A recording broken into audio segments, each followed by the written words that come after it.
The purpose of this research task was to assess student engagement through technology. The individual members of the group researched the topic using their teaching learning. The teaching methods were English, History, Mathematics, and PDHPE. This research was conducted through numerous data collection, for example through surveys and interviews. Student engagement refers to the degree of attention, curiosity, interest, optimism, and passion that students show when they are learning or being taught, which extends to the level of motivation they have to learn and progress in their education. The literature review. In order to collate and present our individual literature reviews, we have decided to present the data in three main categories. 1. The benefits of ICT in relation to engagement and learning in general. 2. The limitations that present themselves with the use of ICT in the classroom. And 3. The considerations that need to be made prior to implementation of ICT in the classroom. Part 1. Benefits. The implementation of ICT allows teachers to move away from traditional dialogic ways of learning. It allows the classroom to become more of an interactive space as opposed to one that is directed mainly by the teacher. This in turn leads to greater engagement with content and more meaningful discussions to take place.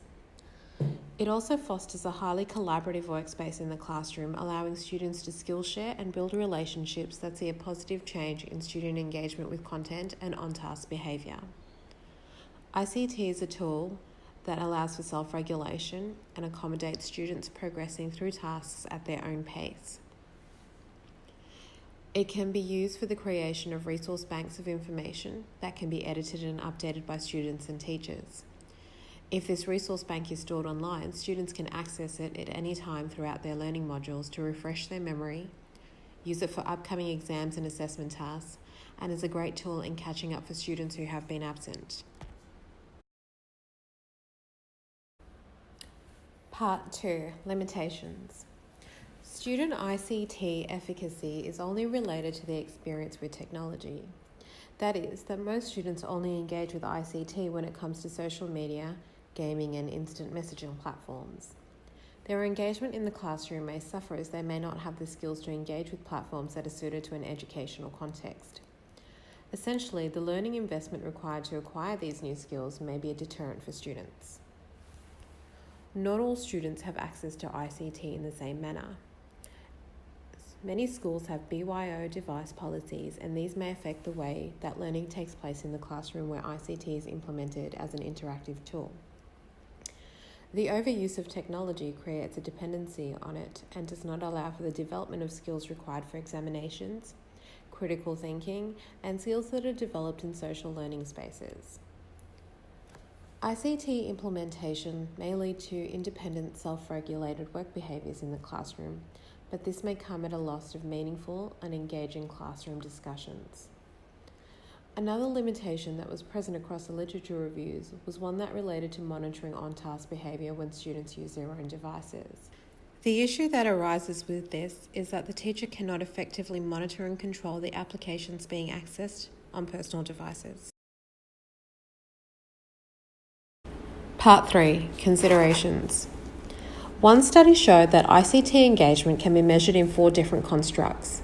They are academic engagement, student achievement, perceived learning and perceptions, and attitudes towards technology.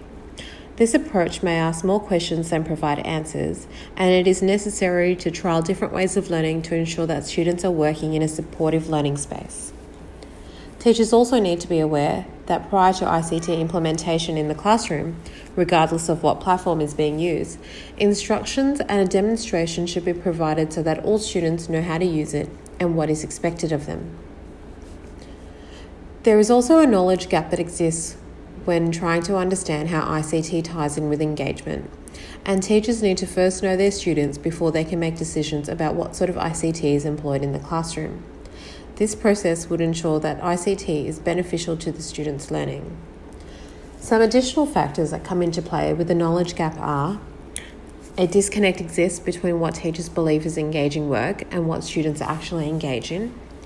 Teachers often have misguided beliefs around student abilities and the skill related to the use of ICT.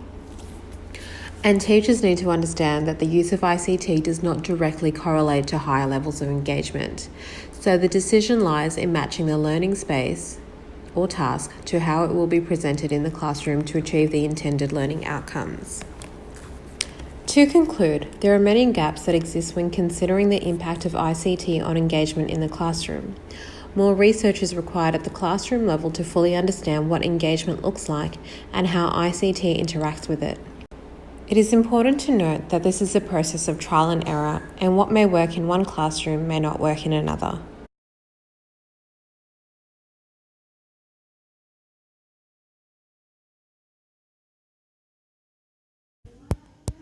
Data collection through surveying meant a quantitative approach was taken. Each of the items had response options with either predetermined values or open values, Coven et al. 2016. The responses gathered from each participant were later used for data analysis that teachers could use in the future in order to promote classroom environment, fostering high level of student engagement through ICT immersion. The participants selected for this study were 20 teachers and 15 students across faculties at 4 government schools in Sydney. The faculties included history, English, PDHPE, and mathematics. The purpose of collecting data from teachers and students across faculties through different schools was to ensure breadth and generalizability of our findings. The collection protocol has been adapted from Dana and Yendal Hoppy's 2014 Guide to Classroom Research and Harvard University program on survey researchers' tip to designing survey. The mode of data collection was predominantly survey, consisting of 10 to 15 questions that aimed to measure both teachers' and students' attitudes towards the effect of technology on engagement and perceived efficacy of ICT incorporation in teaching and learning.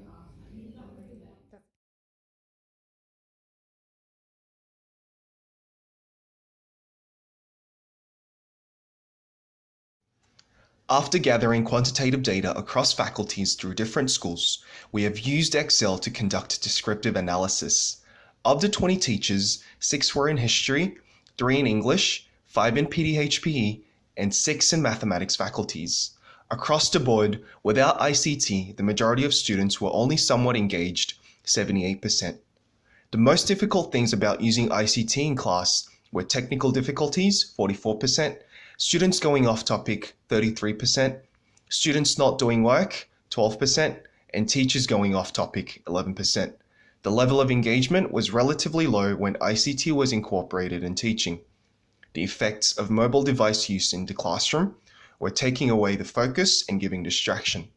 Of the total time students used in technological device, only less than 25% related to learning. Teachers also spent less than 25% of the teaching time with ICT. The level of true or meaningful learning was low with the infusion of technology, and teachers showed some disapproval towards ICT in the classroom. Amongst the students, most agree that they learned more when they had access to online resources, 73%. Most were very confident in using and being engaged with the ICT applications in the classroom, 88%. Most believed that technology enhanced learning ability, 80%, and many agreed that ICT should be an integral part of classroom teaching and learning, 60%. Looking back, the limitation could have been the sample size, which was too small, although in this study, the minority of teachers responded that technology increased learner engagement by facilitating skills, making learning more meaningful, and catering to different learning styles. This type of responses could have yielded a bigger portion had the sample size been greater. In order to collect common responses, the questions were somewhat general in nature.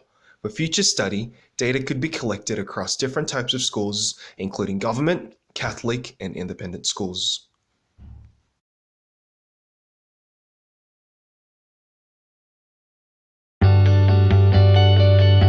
What are our future plans according to our data findings? Well, we plan on putting the following strategies into place to monitor and manage engagement based on the use of ICT. Ideally, we would promote the use of more appropriate and targeted use of ICT within our key learning area lessons. As a result of this, we want teachers to monitor engagement levels through assessment, formative and summative, and to understand on-task and off-task work and behaviour. Assessments are one of the most informative strategies teachers undertake to understand students' learning process. This can be done through formative and summative assessment tasks.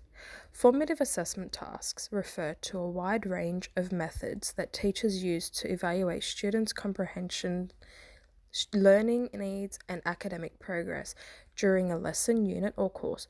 Formative assessments help teachers identify concepts that students are struggling to understand, skills they are having difficulty acquiring, or learning standards they have not yet achieved so that adjustments can be made to lessons, instructional techniques, and academic support. The formative assessments we suggest to be used for teachers' constant evaluation of effective ICT use for engagement are in-class tasks where students create PowerPoint presentations as a group, real-time use of Google Docs where students are able to add, edit, and share their ideas of the topic on hand. We believe this not only makes it more engaging but allows students to be able to expand their current ideas and also allows teachers to see who is engaged with the topic on hand and are making relevant contributions to the document. And this is all instant data teachers can access to be able to adjust their teaching methods as they go. The use of flipped classroom method is also another interactive way to promote engagement for all key learning areas. Having students exposed to stimulus or readings prior to the lessons will allow for teachers to not only create deeper and engaging discussions within the classroom, but also allows a teacher to keep track of who has interacted with the readings or stimulus prior to the lesson. With these methods put into place, teachers will be able to adjust their ICT methods as they go to create a more engaging lesson for students and taking a targeted approach in filling in the knowledge gaps. Furthermore, through summative assessments, teachers are able to evaluate students' learning, skill acquisition, and academic achievement at the conclusion of a defined instructional period, typically at the end of a project, unit, course, semester, program, or school year. Generally speaking, summative assessments are defined by three major criteria. The criteria are the tests, assignments, or projects are used to determine whether students have learned what they were expected to learn. Summative assessments are given at the conclusion of a specific instructional period, and therefore they are generally evaluative rather than diagnostic. Summative assessment results are often recorded as scores or grades that are put into factor into a student's permanent academic record, whether they end up letter grades or report cards or test scores used in a college admissions process. The purpose of proposing the use of summative assessments are to continuously assess and evaluate teachers' methods of ICT use within the classroom. We think that there needs to be constant improvements made. Summative assessments allow for us as teachers to be able to understand this further and improve in our practices within the classroom to create a more engaged learning and learners that will result in deeper understandings in a topic and further result in filling knowledge gaps for students. Another suggestion we can make through our research is to be able to monitor students' on-task and off-task behaviour whilst using ICT. However, we have found that there is a major gap within our research and our literature reviews on this topic in particular. We believe that this is a result of students using their individual devices and teachers unable to always know what everyone else is really doing on their devices. Students could look like they have the relevant pages open on their devices, however, be playing games when you turn your head. This definitely affects the efficient methods of monitoring engagement within your lessons that you have based on the use of ICT. We suggest that there would be further research conducted in this particular area to close the gaps and create suggestions for current and future teachers to be able to manage this issue on hand. The suggestions and strategies we aim to implement correlate directly to the use of ICT in the classroom to increase levels of engagement within the learning process. In conclusion, we aimed to gather information from teachers and students to understand levels of engagement through the use of ICT. Our original hypothesis was that students were more engaged with the use of ICT. However, through our literature reviews and research findings, We found many gaps and difficulties when basing lessons on ICT. Our literature reviews all had a lack of research into measuring engagement using ICT in specific subject areas. Most research was based on general classroom results across the board of subjects and not specific enough to our key learning areas.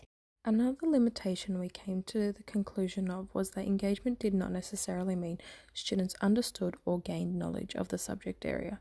Being able to manage and measure engagement and tie it with positive results of the subject area knowledge is a matter that would need further research into. Finally, our major area of limitation through our research was teachers at some point losing control and not being able to manage students' use of ICT device. A research would definitely need to be conducted to find ways to manage, control, and monitor students' use of devices during lessons. ICT in classrooms have become one of the most widely used teaching devices. It is only relevant that it be researched, monitored, and implemented in various methods for current and future educators.